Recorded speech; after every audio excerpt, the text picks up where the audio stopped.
Imagine being 11 years old, barely able to speak the language around you, and already terrified of walking home from school.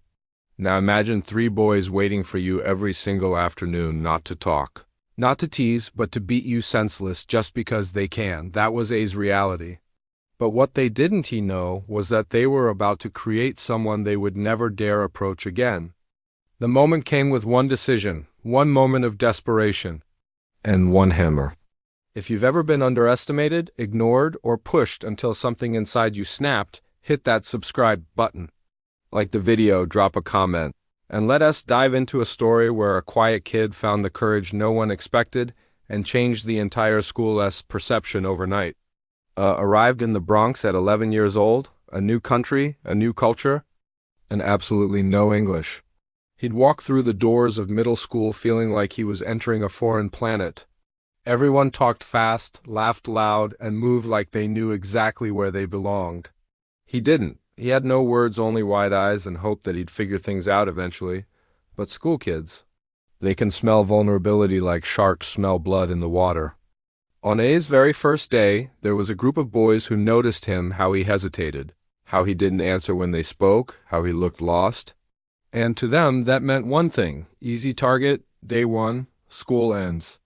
It takes the same hallway everyone else takes. A flood of backpacks, sneakers squeaking on the floor, voices echoing everywhere. But I feel something else, a shift in the air, an instinctive chill. He turns around and the boys are there. 3 of them, smirking, whispering to each other. And before he even understands what they're saying, one of them shoves him. Hard. He hits the wall. Another kicks his leg.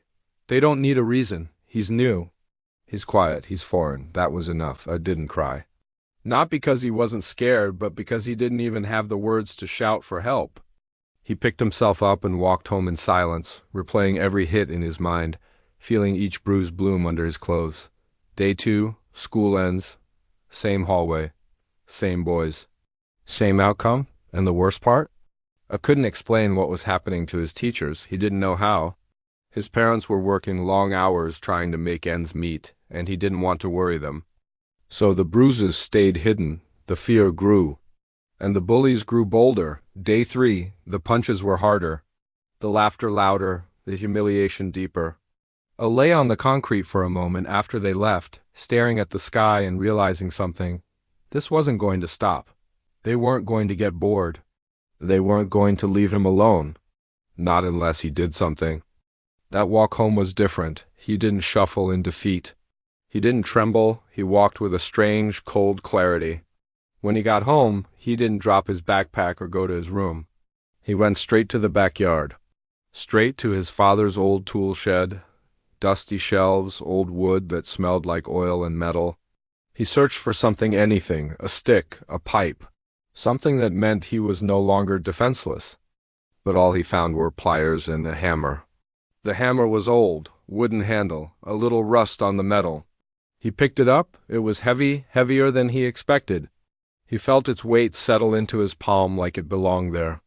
Like it was waiting for this moment. He didn't think like a kid anymore. He thought like someone who had run out of choices. The next day wasn't like the others. All morning, I sat through class with the hammer hidden deep in his backpack.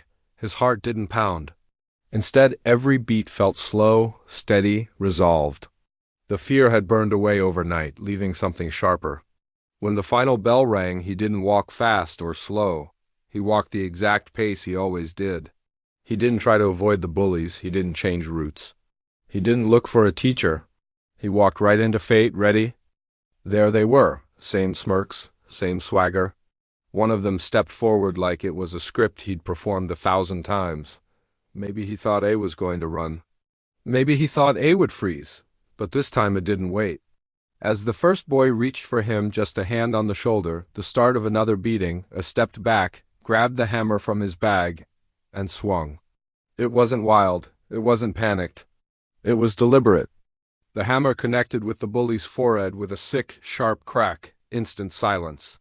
The boy stumbled back, hands flying to his head. Blood rushed between his fingers. A small hole, clean, shocking, undeniable. The other boys froze. I didn't wait to see what they'd do. He ran. They ran. No one spoke. No one called out. That moment rewired the school. I didn't see what happened to the kid afterward. No police ever showed up. No angry parents came to his door. No teachers questioned him. There were whispers, sure rumors about the new kid, the quiet kid, the kid who allegedly carried a hammer. But one thing was certain.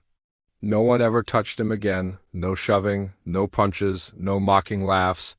In fact, people started stepping out of his way in hallways, not with fear, exactly, but with a kind of caution. Respect. The kind that comes from knowing someone has a limit and that you absolutely do not want to be the one to push past it.